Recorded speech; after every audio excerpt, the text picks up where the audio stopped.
Dr. Juliana Hauser is a therapist who has made it her life's work to help people reclaim their sexuality. And with Valentine's Day right around the corner, she's here today to help us reignite our sexual spark. Hey, Dr. Juliana, how are you? Hi, thank you for having me. Well, Juliana, we appreciate you coming on right before Valentine's Day to tune us all up, myself included. You know, with so many couples, they're feeling out of sync with their partners sexually. So help us out. What are some tips that you have that may bring some of that spark back into our relationships?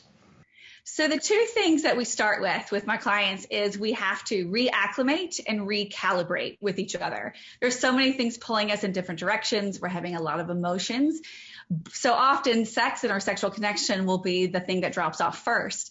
So one of the things that I like to do is we have to discover what is going to bring you and each of the partners into like feeling desirable about sex again, and what brings you excitement in considering having sex and having a sexual connection. I have my favorite exercise that I call the 4 quadrants. And this works in a variety of ways, and it really creates an atmosphere of safety and clarity for couples. So the first thing we do is we read out a really long list of sex acts, anything from the benign to kind of out there for you. Sometimes it's explicit, but often we just want it to be very full. Mm-hmm. And then you take the sex acts and you put it into one of 4 quadrants. And the 4 quadrants are things that you've done sexually that you really want to try again and you like doing, things that you've done sexually that you're not sure you want to keep doing, or for right now you want to pause.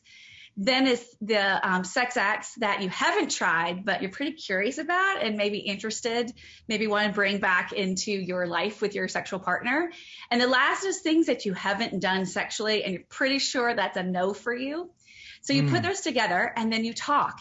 You want it to be an atmosphere of safety, that you're not judging each other or shaming each other or like, what? Like, what do you want to do? If you're like, okay, so now I get to know a different side of you, and that you allow there to be yeses and nos from each other, then you want it to be something that you're clearly communicating to each other, that it is, you walk out of the exercise knowing more than you didn't before. That written exercise there, I'm sure that's going to stimulate some interesting conversation. But another aspect of your work revolves around sexual agency.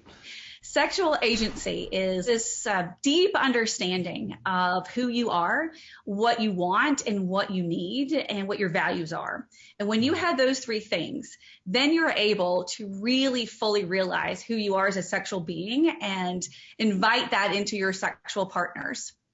There are 4 things that go into what sexual agency is.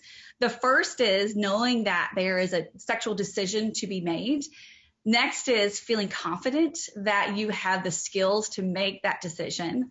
Third is making the decision, like putting it into action.